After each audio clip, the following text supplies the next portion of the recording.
Zion with Bet, and we just had a fascinating debate about whether you say Shechianu on Shmini Atzeret. That Shmini Atzeret is its own Chag, its own regel in various ways. Even though that was clearly acknowledged, all the ways it was distinct, the question was that distinct enough for a separate Shechianu? And the Gemara ended by saying, we'll just read, I guess, 2 lines from the bottom of Mem Zion with Bet. The halacha is Omim Zman b'Shmini Shachag. You do say Shechianu on Shmini Atzeret. Tiny Kavazid Rav Nachman, and we taught like Rav Nachman, which is this halacha that we do say Shechianu on Shmini Atzeres. And here's the bright that's actually a Tosefta.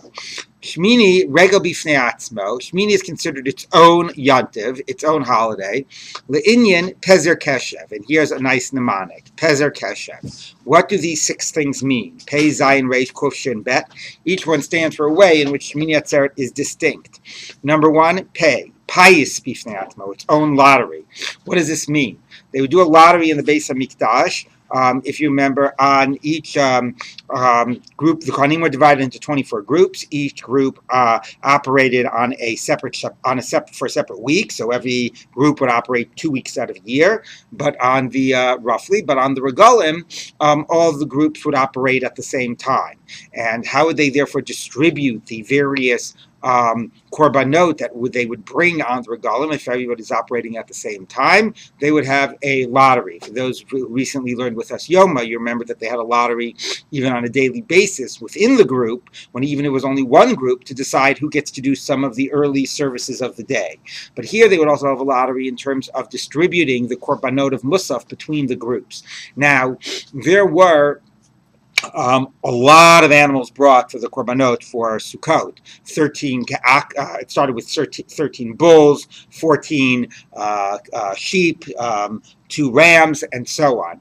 And then the number of bulls would decrease over the day. So anyway, for the purposes of just thinking about the bulls, okay, if there were 24 groups, basically the way they would operate is that they'd have one representative of each person. They'd all get into a circle. They'd randomly, pick a number, randomly count from a particular person, start with that person. And then that group would get one of the bulls, and then it would go. The next one would get the next bull, the next, and so on and so forth, dividing up the bulls of that day. Well, over Sukkot, there were 70 bulls, right? Everybody knows Parei HaChag is 70. Divide 70 by 24, and what do you get? 3 you're too short of getting 3. Right? Almost 3. So basically, the bulls would be distributed. You go all the way around, and they'd be distributed over Sukkot, so that every group of Kohanim would get 3 bulls, except 2 groups, the last 2, would only get 2. Fine. Then you came to Shmini Atzeret. Shmini Atzeret, there is actually only 1 bull, as we discussed yesterday. So you figure, might as well give that to one of the remaining 2 groups, right? To get as much equity as possible.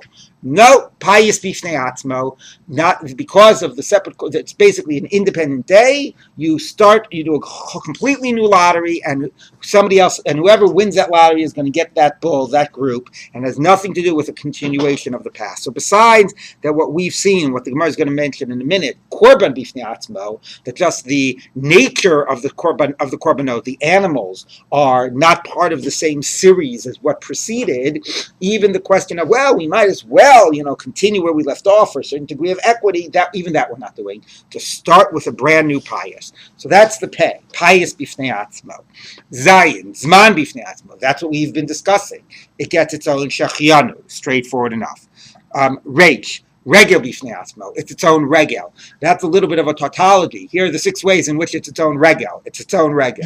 So what does the reish mean? So Rashi says it means that you do not sit in a sukkah, do not take a lulav. That's certainly what the Gemara emphasized earlier, that the primary mitzvos of the Chag of Sukkot do not apply by Shmini Atzeret. Now that's more of a lacking than something relating to its own positive identity. It's more of a negative identity. We'll talk about that a little little bit later today when we get to a mission in the middle of the page. But right now, even if it doesn't tell you anything about the positive identity of Shmini Atzeret, it certainly tells you that it is not considered part of Sukkot. Okay. By the way, I should just point out that Tosa says the Regel Bifnei Atzmo is a different point. It's that it has the power to stand for a 7-day yontiv when it comes to issues of avelus, right? If people know about the idea that if somebody, let's say, God forbid, a family member dies, and it's right before, a Yontiv, let's say right before Sukkot. So comes along Yontiv, and that stops the Shiva. Then there's still Shloshim. Then the days of like Chol HaMoed Sukkot also count towards like deducting away from the Shloshim. And then also, how do you count Shmini Atzeret? So an interesting thing is that Shmini Atzeret itself counts as like a 7-day chag in terms of deducting the days of Shloshim.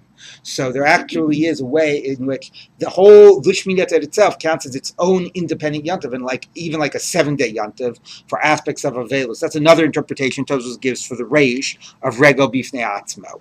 Okay, but anyway, more simply, it's just the idea that it does not have the same mitzvos of Sukkot. Korban Kuf. Now we're up to Keshev. Korban Bifnei Atzmo. That's easy. That's its own korbanot. As we said, not part of the same series. It's not, part of the decreasing number of cows. It's one cow. It's not 14 sheep. It's 7 sheep. It's not 2 rams. It's 1 ram. Its own korban. Shira Bifnei Atzmo, the Kohanim would sing a separate Shira in the Beis HaMikdash. The songs of Sukkot that they would sing with the Musaf, the Korban of Sukkot would be around the giving of the gifts to the poor from the agricultural harvest, and this would be something different. Tosa says that it possibly is V'lam Natseach al Hashminit. And bracha, the bet bracha Bifnei Atzmo. What's bracha Bifnei Atzmo? Rashi again connecting it to the earlier Gemara says it means that in the liturgy you have a separate name. You don't call it Chag HaSukkot, you call it Yom Shmini Chag HaAtzeret Hazeh. Okay, other possibilities also about what this could mean, but anyway, Rashi says maybe a special blessing that was given to the king, but more simply, the bet is the special name in the liturgy. The reish Regel Bifnei Atzmo is that it does not have the mitzvos of Sukkot, and therefore clearly it is its own distinct yontiv. Okay, so now we turn. So quite important about all ways in which Shmini Atzeret has a distinct identity. I'm going to get back to one of those points in a minute at the next Mishnah. Not this one, the following Mishnah. Let's take a look. Now that was the ways, and that all was an explanation of the Mishnah that said that Lulav and Arava are 6 and 7 days. And we discussed that the taking of the Lulav on Shabbat and taking of a Rav on Shabbat and Hoshana Rabbah. Then we have next Mishnah that specifically addressed Hoshana Rabbah.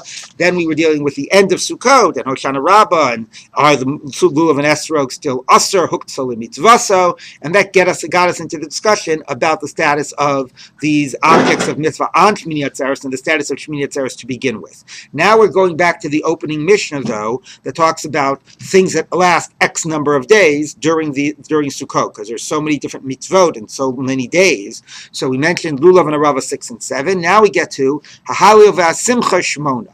Hallel, you'd say, for all 8 days.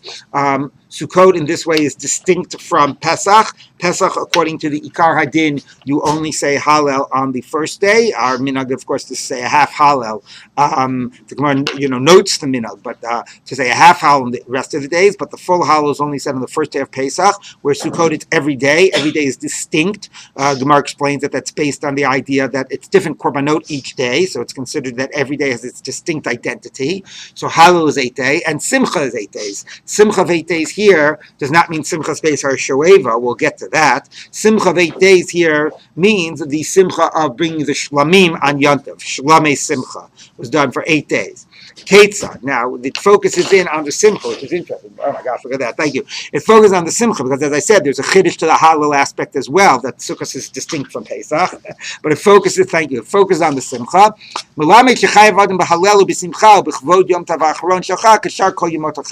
A person is obligated in Hallel and Simcha and honoring the last day of Yom Tov like all the other days of Yom Tov. Again, honoring the last day of Yom Tov is, not such a finish. You honor the last day of Yom Tov on Pesach as well. But the chiddush here is the halal and the simcha. The halal, the bigger chiddush, is that you say it every day. The real chiddush is that you say is that simcha, the shlamei simcha, which we always know applied to the entirety of a regel, like by Pesach. Here, it also goes to the very last day as well, which is particularly a chiddush, as we have noticed once we realize that the last day is a distinct day. It is not part of the holiday of Sukkot. And nevertheless, the Shlamei Simcha continues through Shmini Atzeret. And that we'll see. So let's see what the Gemara says about this.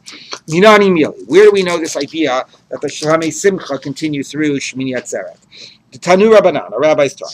Vayisa ach sameach. You shall be only exceedingly. All you should be is happy. The rabbos leila yom tov achron. Now that extra thing, why does it say again be happy? It just said be happy. It's to tell you even the last day of Yom Tov. Now what does this mean? You have to look at it in context. If you look at the pasuk being quoted in Dvarim Tet Zayin.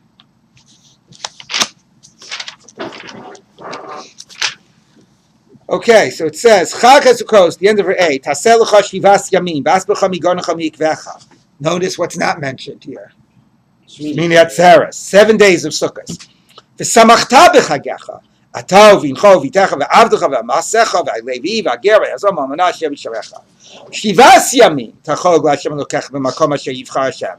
Ki yivrechecha Hashem Elokecha b'chol ma'atvascha v'chol ma'aseh yedecha. Again, no Shmini Atzeres.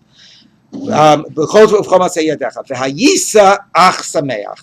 Shalosh pamim b'shana yeh kozucha es pnei Hashem Elokecha b'makom asher yivcha b'chag u'matzos b'chag u'shuros b'chag sukkos whereas pnei Hashem rekam each pan esol v'yosam Hashem Elokecha asher nasan lach. All the three regalim, no Shmini Atzeres. Sukkos, 7-day holiday. So here's another evidence of Shmini Atzeres really being separate.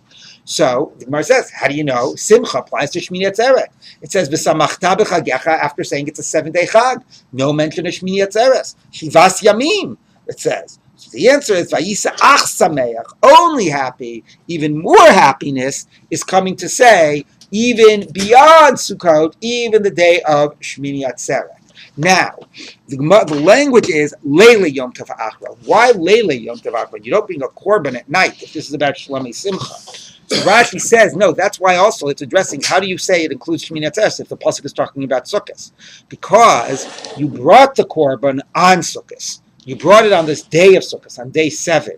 But a korban that you bring, the shlamim that you bring, you eat not only the day, but you eat the following night and actually the following day for shlamim. Okay? So therefore, asamech means the simcha of shlamei simcha, of the chag, is not limited to the day of Sukkot, the bringing of it on the Chag of Sukkot, but it is the continued eating of it, even after Sukkot is over, the continued eating of it that occurs on Shmini Atzeret. So let's take a look as the Gemara develops this point. 1 minute, we'll see the Gemara. Okay, so the Braita says like this: the Rabbi Shlo Yom Tov Achron. Oh, Eina Ella. Maybe it's only Yom Tov Harishon. Maybe it's coming to tell you to include the first night. Because, although you'd say, of course you have to have Simcha the first night. But again, if Simcha means Shlamei Simcha, then you don't bring a korban at night. So we were talking about a korban that would be brought Erev Sukkot. So is there an idea of eating Shlamei Simcha? Is there a mitzvah of the Simcha of eating korbanot that applies on the night of the Chag if the korban wasn't brought on the Chag itself? It was a korban that was brought yesterday. How much focus is on the bringing? How much focus is on the eating? So let's take a look. When it says only happy, chilek or chalak, that's not both. We're not. There's an extra happiness, but let's not go overboard. Only some, not opportunities, not others. Okay. Umara ita l'rabos leila yom tov achron l'hotzi leila yom tov rishon. Fine. So you got to pick one. We're not going to go overboard. So why did you pick the last day of Yom Tov for Simcha and not the first day? I picked the last day, which is preceded by Simcha, because the korban would be brought on Sukkot itself, and then the continued eating would be Motzei Sukkot, Shmini Atzeret. And I'll exclude the first day that does not have simcha that precedes it. Now, of course, you could make the opposite argument, not the first day, the first night. I'll include the first night, which is Sukkot proper, which is eating on Sukkot. I'll exclude the last night, which is not eating on Sukkot. Clearly, it seems to indicate, you could read it otherwise, but it seems to indicate, obviously, the importance of the bringing of the korban, as a central part of what this is about. Because it's not just our experience of simcha. The Gemara says, The famous line people quote, "Ein simcha ela b'basar b'yayin," is not in the Gemara. The Gemara actually says, "Ein simcha ela b'basar shlamim." Idna, the lekker shlamim, it says everybody with what makes them happy. I forget. Men with wine, women with nice clothes. Interesting Gemara about it, certain gender assumptions. But okay. But the point is, by the way, it doesn't even say basar and yayin, it just says yayin. Although the Rambam has basar and yayin, some have maybe a different girsa. But it emphasizes in the time of the Mikdash, ein simcha ela b'basar shlamim. Now again, the question is, it's not like the meat of a sacrifice tastes better than a meat of a non-sacrifice. It's that the simcha that comes through the connecting with God, to that larger sense of wholeness, of importance, of meaningfulness that comes by bringing it into in the presence of God. That's the simcha. So therefore, how much of it is the eating, or how much is it the eating as the culmination of the act of having brought the korban? And that's what this Gemara is saying, that actually there is no mitzvah of simcha on the first night of Yontiv because it wasn't part of bringing the korban on Yontiv. There's only simcha on the last night because it was part and extended from the bringing of the korban that occurred on Sukkot itself, and that is central to the idea of the simcha. The simcha of being in the presence of God is a central idea to the simcha of Yom Tov. In a way, you could also see this playing out in the debate of nowadays, whether simcha is, in terms of kulo Lashem or kulo lachem. How much is about the idea of simcha's Yontiv about our own pleasure, and how much is it about spending all your time learning? But the intersection of the two, the eating of a korban brought in the presence of God, is very central to this idea. Now, a few other points, and then we'll let Michael ask this question. Number one, while we're talking about the aspect of simcha, it's worth noting that in the Torah, the psukim I just read you, the idea of simcha and yontiv, although we say it applies to all yomim tovim, in the Torah really is underscored by Sukkot, not by other areas. Now, why is that? Probably because, think by the way, just about the pasuk about the taking of the lulav and the esrog, right? It says, "L'kachtem lachem b'yom harishon usmachtem lifnei Hashem Elokeichem shivas yamim." Simcha is clearly a reality of Sukkot. It is the end of your agricultural cycle. You spent your whole year, praying for rain, having the crop, planting the crops, harvesting. Have crops are drying out. Now you're bringing it all into the house, and there's a tremendous amount of joy of everything you've accomplished over the year, and therefore there's just generally a tremendous amount of joy during that period. And the message of the Torah is that joy should be directed to God, right? But simchas beis hashaleva, simcha of taking the lulav and esrog, that is a type of a prayer, and using these agricultural products to express our joy for all of this success to God. So a key part about this is that the simcha of that you will have at this time of the year has to come into the context of the Chag and be addressed to God. But the Rambam makes another important point, because, in a way, it's really the psukim, right? Because the psukim I just read you have another thing that in this context, not just thanking God and not just sitting in a sukkah, but the psukim actually say the following, right? V'samachta b'chagecha, who is misameach? Atav v'incha v'techa v'avdecha v'amasecha v'halevi v'ager v'yasom v'almanah asher bisharecha.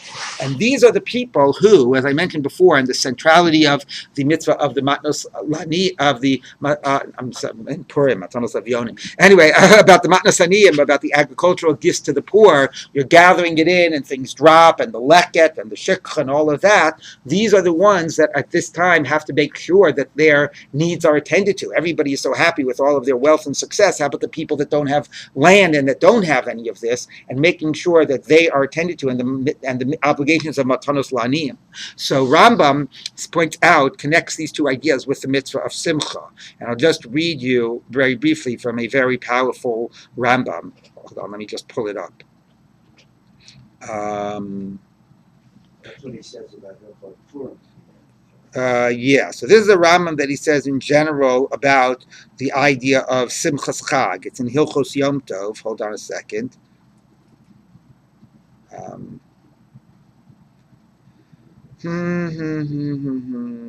Okay, Shvisas Yom Tov. I think it's, let's see if I remember where it is.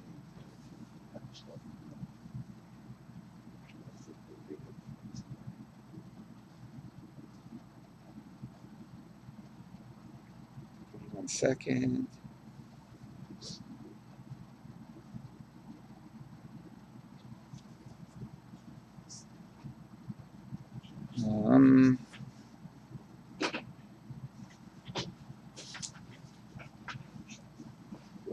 Here he goes. He says, Okay, he says nowadays, he says, Simcha mura hi korban shlamim, kemo shanu mevarim, yesh b'chla simcha lismoach hu banav beito v'kol echad karu'oi lo. So primary simcha is shlamim, but nowadays, as everybody, is appropriate for them. So it mentions what you get for kids, what you do for the women. Anashim ochlim basar v'shosim yayin. So it's the Rambam that says basar yayin. And that's an interesting issue, whether you have to have meat on Yantiv, like on Shavuot, and other people who generally prefer not to have meat. The Gemara says yayin. The Rambam says ein simcha ela b'basar. Anyway, here the Rambam says, and then he goes on. He says, so you have meat and wine, etc. Uchashu ochel v'shoteh chayav lahachil lager liatom v'la'almanah im shar haniyim ha'umlalim. So, right, when you're eating, you have to invite all of the poor and the orphan and the widow and all of those that are what those that are less fortunate. Exactly.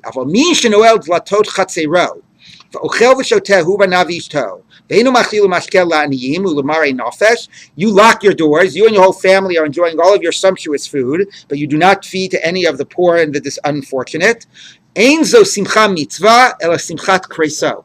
This is not a simcha of a mitzvah, it's a joy of your stomach. Elu nemar zivchehem kalatham onim lahem kol ochlav yitamu ki lachmam linafsham.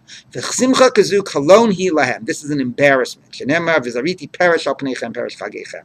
So pretty harsh words from the Rambam. That's in a Hilchos Yom Tov at the end of Perek Vav. So that is a nice connection since we're talking about Simchas Yom Tov and the Simcha of Shlamim of talking, underscoring why is Simcha underscored in the Torah by Sukkot. Number one, it's a Chag of Simcha where that is the general experience, and number two, it's also the emphasis of the what do you call it? I'm sorry, hold on, something's happening here on my phone. The emphasis on the poor and the less fortunate, and how that is part of the simcha. Okay, now the other thing to mention is this idea of the last night of Yom Tov. First of all, Rashi says once you're including Shmini Atzeres and the night of Shmini Atzeres, then of course by a Kal V'chomer the day would be included as well, and bringing a korban, a Shlami Simcha during the day of Shmini Atzeres. You would. Right. It's not so obvious that that's true. You could say that no, at the end of the day, it's still 7 days of Simcha. It's just that the night of Shmini Atzeret is the culmination of the Korban that was brought during the day of Sukkot. That's not so clear. The other thing that is not so clear is, are you obligated to bring a Korban every single day when you're there? Are we saying that if you didn't bring on the first day, are we saying there's a kiyum of Simcha, there's an idea of Simcha? I mean, really? Every day that you're there, you have to bring a separate shlamim? It gets pretty expensive to be Olo L'Regel. So that is not so clear. I mean, the language of this makes it sound it's ambiguous. L'rabos leila yontov ha'achron l'simcha. It doesn't sound like you're chayav. It's part of the idea of simcha. Includes that last line. There remains a definite ambiguity here about what is the idea of simcha. How much are you obligated to bring a korban every single day, or at least every other day, since you can eat a korban for 2 days? But that remains somewhat ambiguous here, and what therefore including the last night of Yom Tov actually means. Okay, Michael, were your questions answered? Almost all of them. No, so still a little bit more. So this korban, I guess, is not nidcha because of Yom Tov, but some korban you don't bring. Correct. So you can actually still bring it on Yom Tov. Correct. That was one thing. The other is, but it still seems to me then that the first night, which we all make a big deal out of, sort of gets a little bit less. In terms of this form of simcha, that is correct. Then the question becomes, how much does our contemporary simcha? Exactly. Right. So our contemporary simcha is a kiyum of simcha without this. That is true. So do we also make like a sort of a gezerah, tetvav, you have to eat the gezayis and the sukkah, right? Yeah. And Pesach. Okay. We're at least still eating on the first night of gezayis, something in the sukkah, bread, but doesn't necessarily mean we're having such a big meal.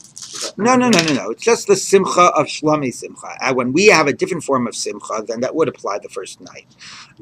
Okay, let's take a look at the Mishnah. Next Mishnah. Sukkah Shiva Ketzad. Well, how would you have, what does it mean now, right? We're going, so these things are 8 days, Sukkah is 7 days. So what does that mean? I mean, it's pretty straightforward. So let's take a look.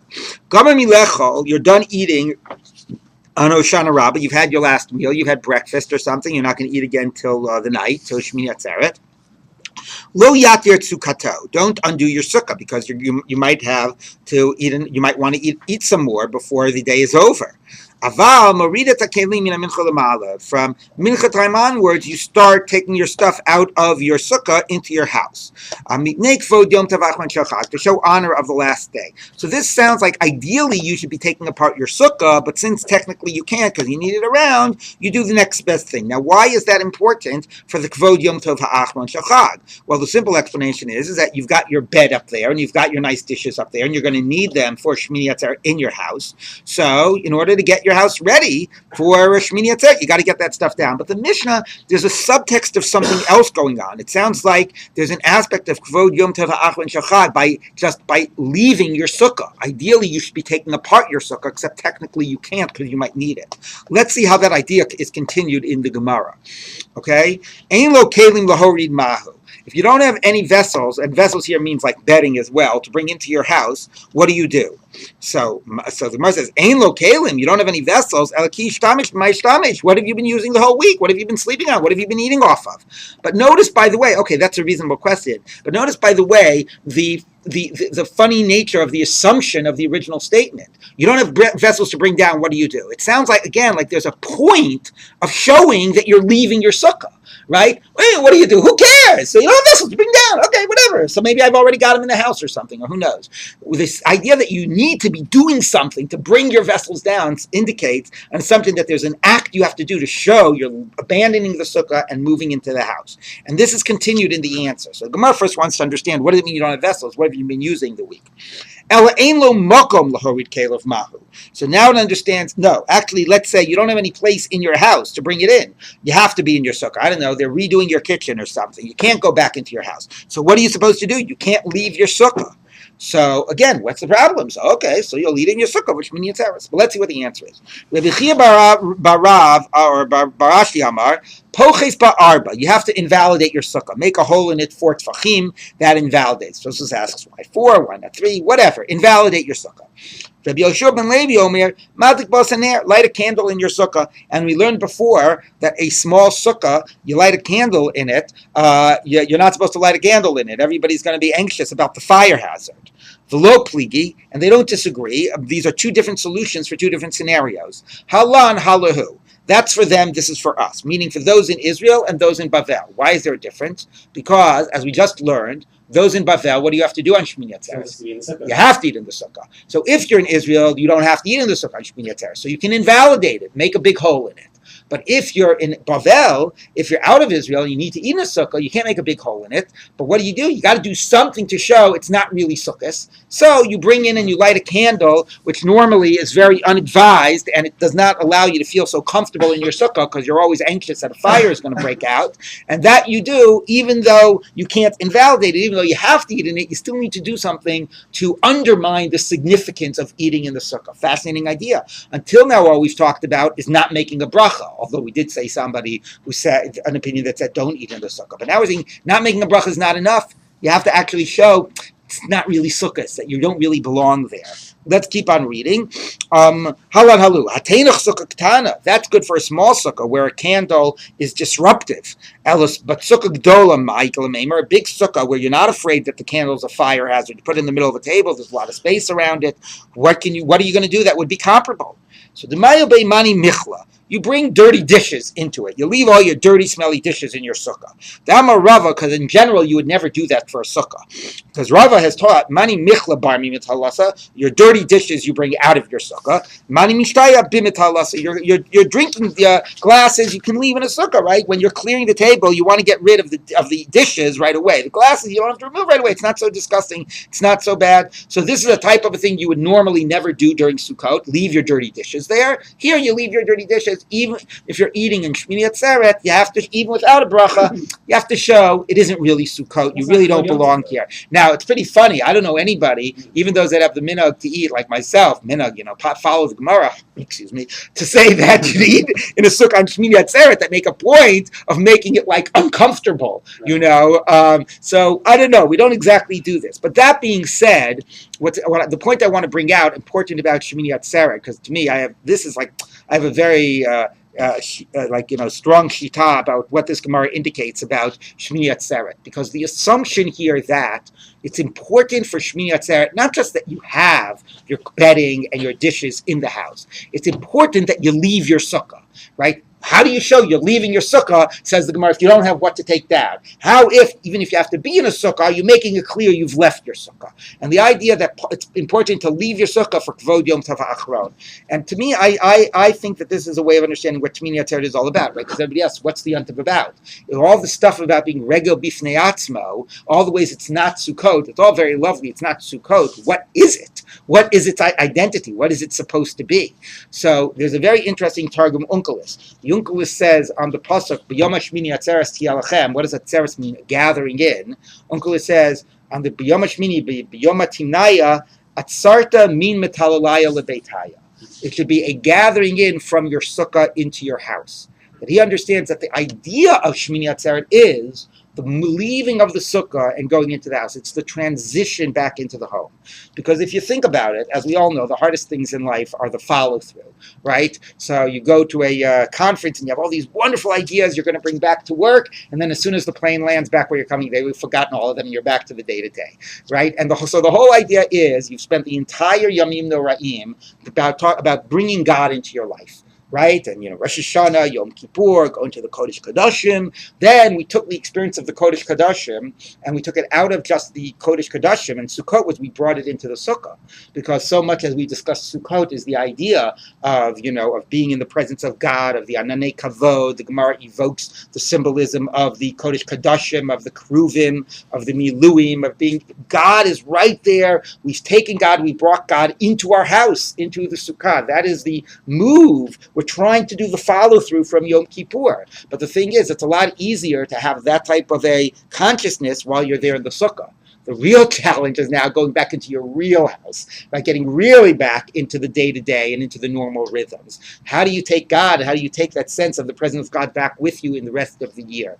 And so that's my understanding about what the idea of Shmini Atzeret is. It's focusing on that transition, what it means to be moving back into the house. So that's why I think, the Gemara about regel bifnei atzmo and this Gemara Kvod Yom Tov HaAchron, that yes, part of the idea of Shmini Atzeret is demonstrating that you're leaving your sukkah and doing it with a consciousness of what it means to be leaving your sukkah, to be going into the house, and to beginning the rest of the year. So we need a yontiv that makes us stop and pause before we start the rest of the year. While we're in our house, now we're back in our houses, how are we going to take everything that's preceded this whole last month and make sure that that now stays with us? So that's my vort on this Gemara, and I think a very important understanding of Shmini Atzeret.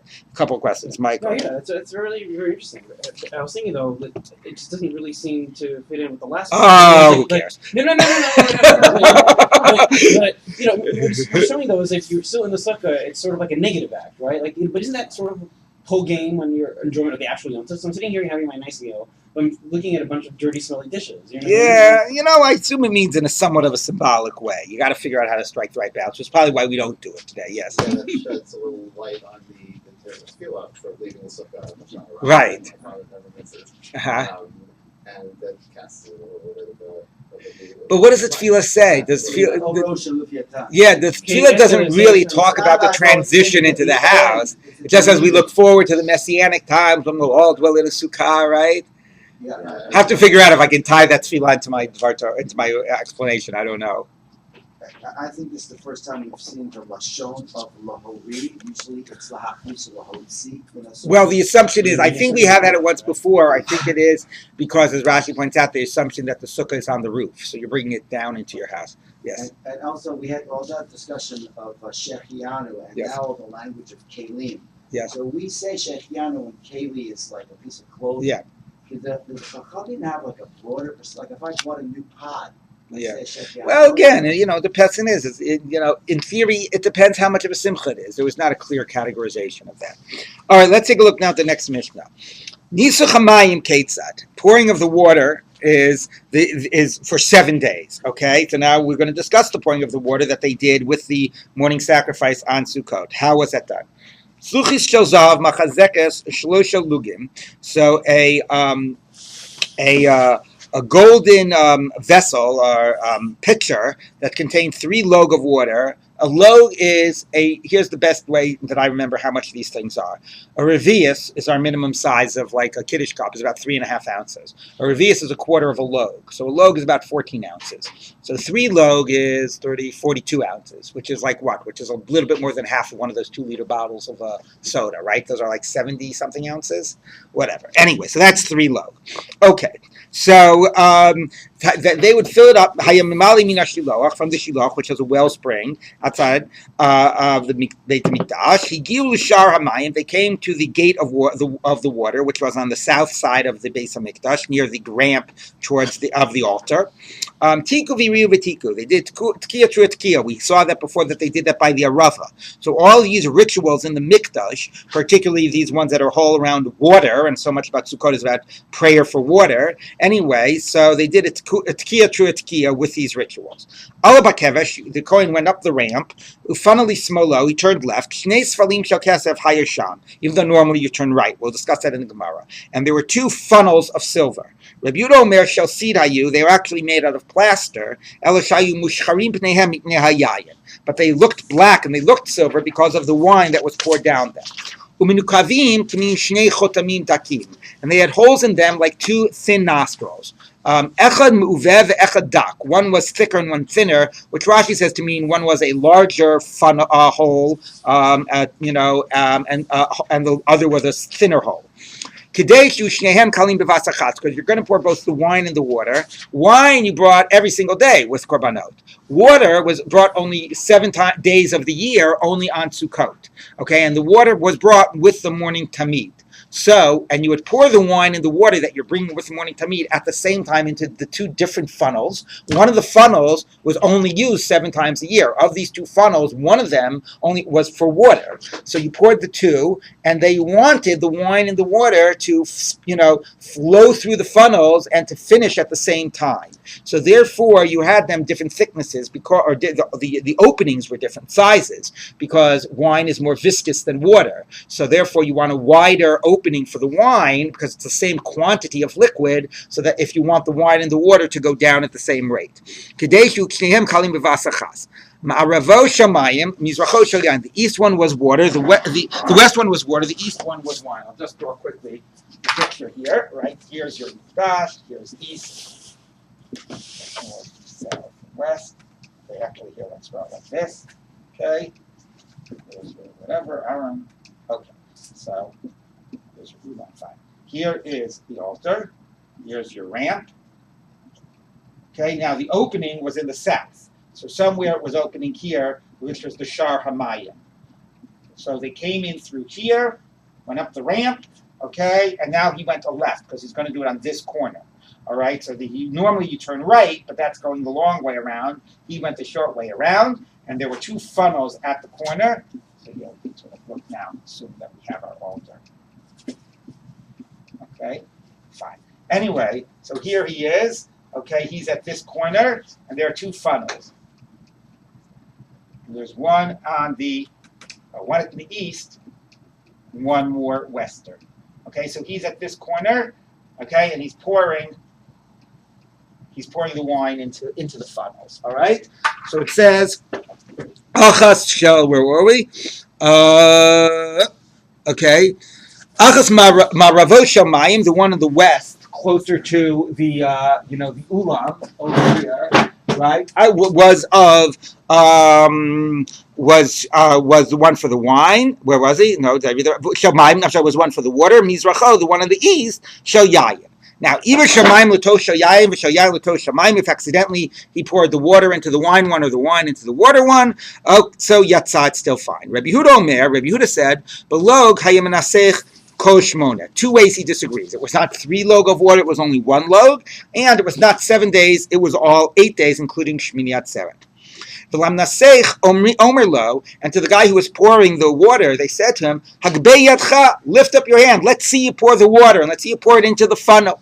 Shapam achat, one time, nasach echad al gabe raglav. He refused to pour in the funnel. He poured on his feet. Now he was not trying to do to demonstrate it, because apparently he was doing it in a hidden way because he didn't want to get in trouble. Which is why now they say, "Let's see what you're doing." But the reason he did it was because he was a tzeduki, and the tzedukim did not believe in this ritual of nisuch hamayim, and he did not want to go along with it. So he poured on his feet. But people saw it, and everybody stoned him with their esrogim, because everybody was in the Beis Hamikdash with their esrogim and lulavim, as we learned earlier. Hopefully after So- the seventh day, so- they would have needed to use Exactly. So they wanted to see him do it publicly to make sure that he would be pressured by the crowd and do it in the right way.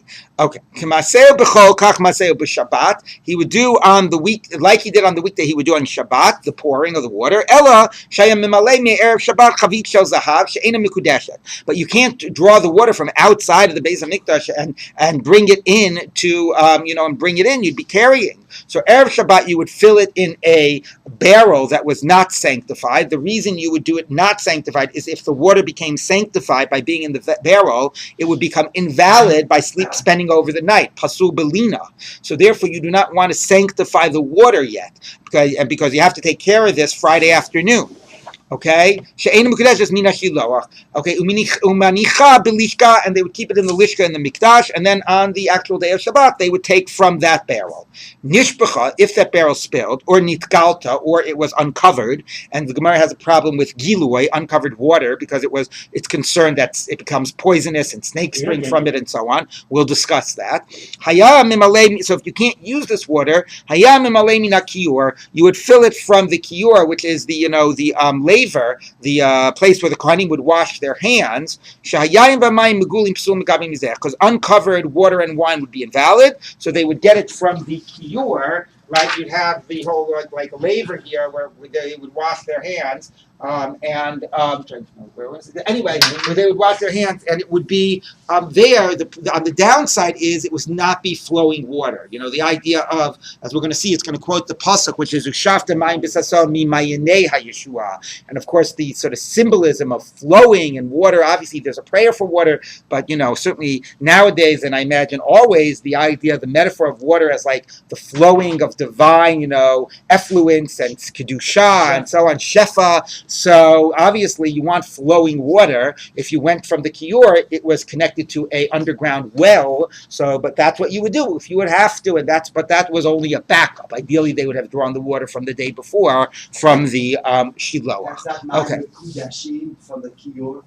It is, but because it's in the underground well, it does not get it doesn't get sanctified. It does not get pasul b'lina, because it reconnects. You lower it down, the water sort of is reconnected to the water underneath the ground. So that's certain. Yes, but that is why that's important. But that water does not become pasul b'lina. This is taking place every day. Every day with the tamid, with the morning tamid. Okay. Now, by the way, there's an interesting debate of Rashi Tosafos, which we'll get to yesterday, of what happens after it goes through this funnel. So Rashi says it goes through the funnel and then it goes out to the altar, right? Here's the fire, okay, and then it goes down into some drain, which brings it into the cavity of the Mizbeach. Tosa says, I don't know where Rashi gets any of this idea. There's no source for it. Anyway, that'd be pretty, funny for it to go where all the fire is. Tosa thinks it just goes straight down into some cavity. It never actually goes on the top of the altar. It's interesting to think about, because we talk about libations of wine. You got these fires. Well, where would they be poured? Where would it go? So it would actually go on the top of the altar. Was it poured at the corner and just went straight down into? Sorry, actually, there's some sort of funnel. You say it takes it to the fire, and then a hole. No, the funnel. The funnel. It goes in through this funnel and comes out here. And then there's it's like some grate or something, and then it sort of goes down after that. There was Nisu Hayayin for every korban during the year. Yeah. And only now we are adding water as the new issue. Yes, correct. Yep. Minani Mili. Where do you get this from? Rashi says, where do you get the idea that you do Tekiah Tekiah, that you have Simcha that accompanies it? We're not yet at the basic idea. Where do you get Nisuch Hamayim from? Before we learned it out, we said it was Halach L'Moshe Misinai, but we'll see more about where you get Nisuch Hamayim. That's not the exact question right now. Rashi says the question is, how do you know you do the Tekiah Tekiah? Where does the idea of Simcha come? Tosa says, how do you know you draw from a wellspring, from and not not maybe from just a well? How do you know from a flowing water? The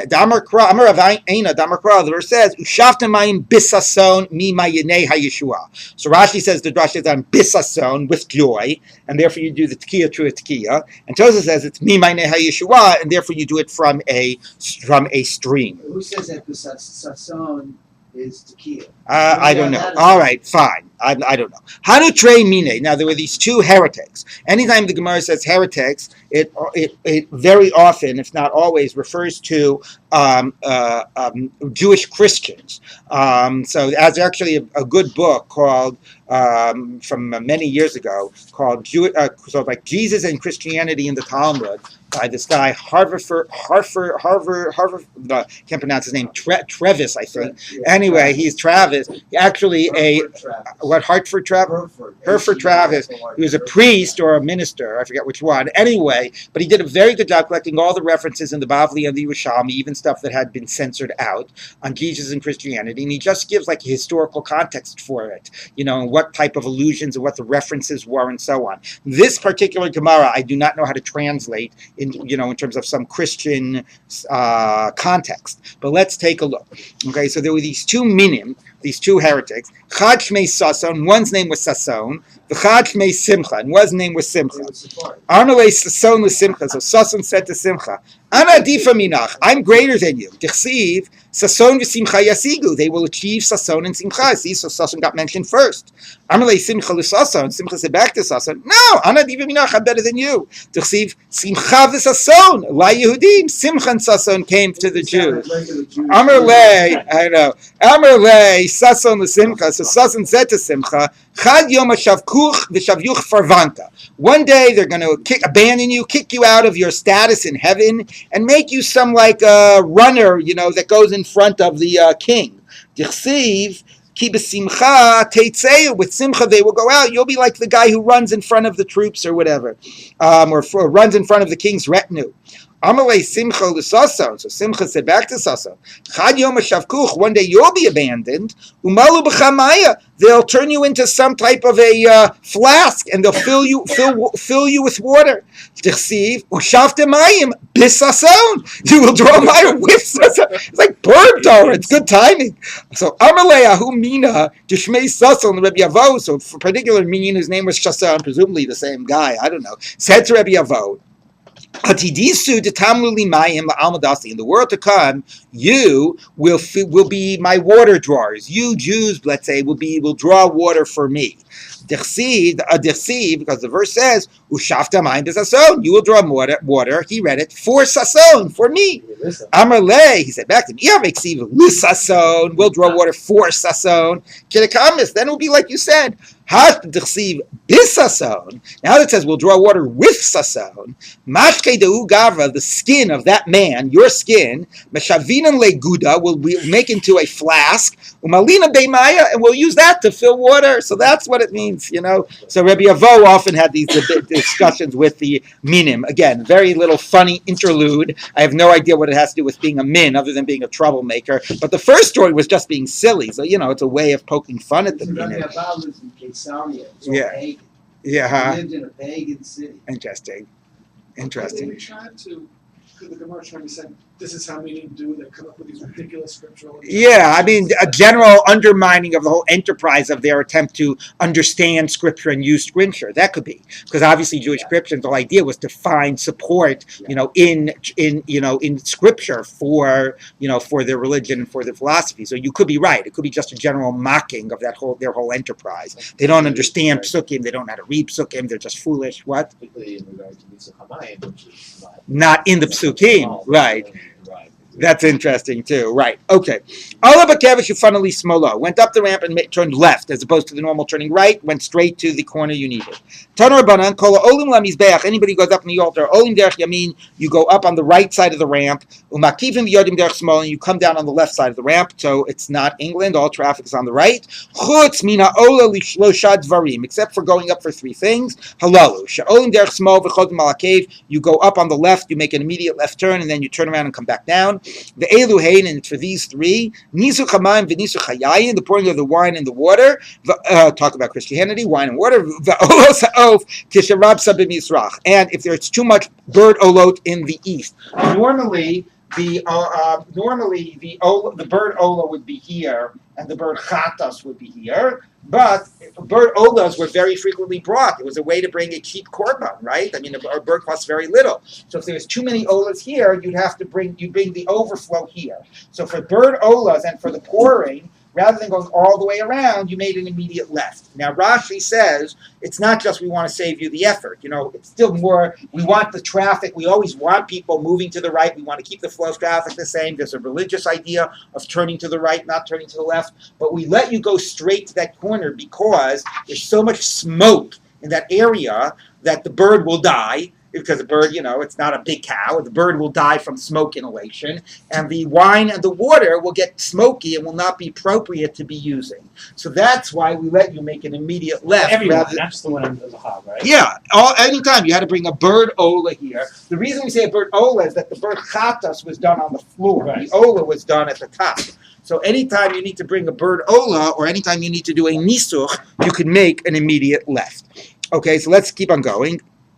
So the statement was they were not silver, the funnels. They were, according to the position of whoever it was, Rabbi Yehuda, they were plaster, but they were black because they looked silver because of the wine. So the Gemara says, Bishlema diyayin mashkir. I get that the one used for wine was black because it was used for wine. But the Maya, the amai mashkir, the one for water, why was it black? It was used for water. So even the Amar, since we say b'di'evet, if you did it the wrong way, you're yotzei. So shamayim atzila shchure. So the water one will sometimes you'll make a mistake and you'll pour wine down it and it'll be so. Therefore, it became black as well, even though it was not used as regularly. Now it's quite fascinating because all you got to say is sometimes the person made the mistake. Why do you have to make the legal point and saying since b'di'evet you would be yotzei? Either you were never supposed to do the wine and the water once. It does say sometimes people made a mistake. Very important what it shows you psychologically. Once you tell somebody b'di'evet you're yotzei, they're not going to be as careful.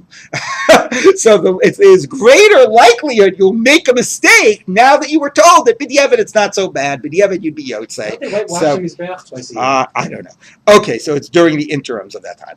Umenukavim tamim beis chotamim, and there were two holes like two nostrils down the respectively the two different funnels. So the Gemara says, "Lema masnisin Rabbi Yehuda." Let's say our Mishnah is Rabbi Yehuda, the low rabbanan, and not the rabbis. Meaning the fact that you needed a wider funnel for the wine. Wide, none. Rabbi Yehuda Omer, below kayimenasech kol shmona, that you would not use 3 logim, but you'd only use 1 log. So the Gemara says that's why you would need of water. He said you'd only use 1 log of water. That's why the wine had to be wider, because you had 3 log of wine, but only 1 log of water. So therefore, you need, in order to get them to go down at the same rate, you need a much wider funnel for the wine. The Rabbanan, if it's the rabbis, there's 3 log of wine and there's 3 log of water. So who needs different sized holes? They should go down at the same rate. So there's an obvious answer. The Gemara says no. Even the rabbis would need different sized holes. Chamra samich, wine is viscous. Maya kalish, water is not viscous, and therefore even the same quantity, you need a wider funnel for the wine if you want it to go down at the same rate. Hachinami mistava, that also makes sense. Where am I? The Rabbi Yehuda, because if it's Rabbi Yehuda, Rachav v'katzer islay, he uses the phrase to describe the different funnels, not the phrase that's in the Mishnah of dak and mi'uveh, thin and thick, but wide and narrow. The time we taught in Bryce, Rabbi Yehuda Omer, Shnei kisvaot. He also uses a different phrase. He refers to these funnels as kisvaot.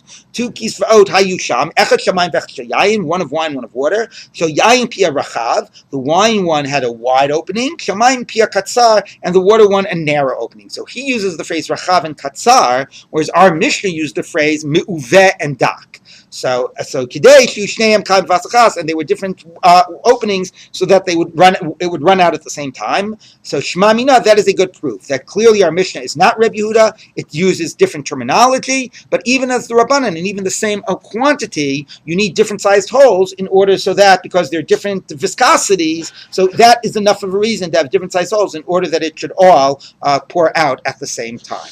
Okay, with that we will end more of Nisuch HaMayim tomorrow.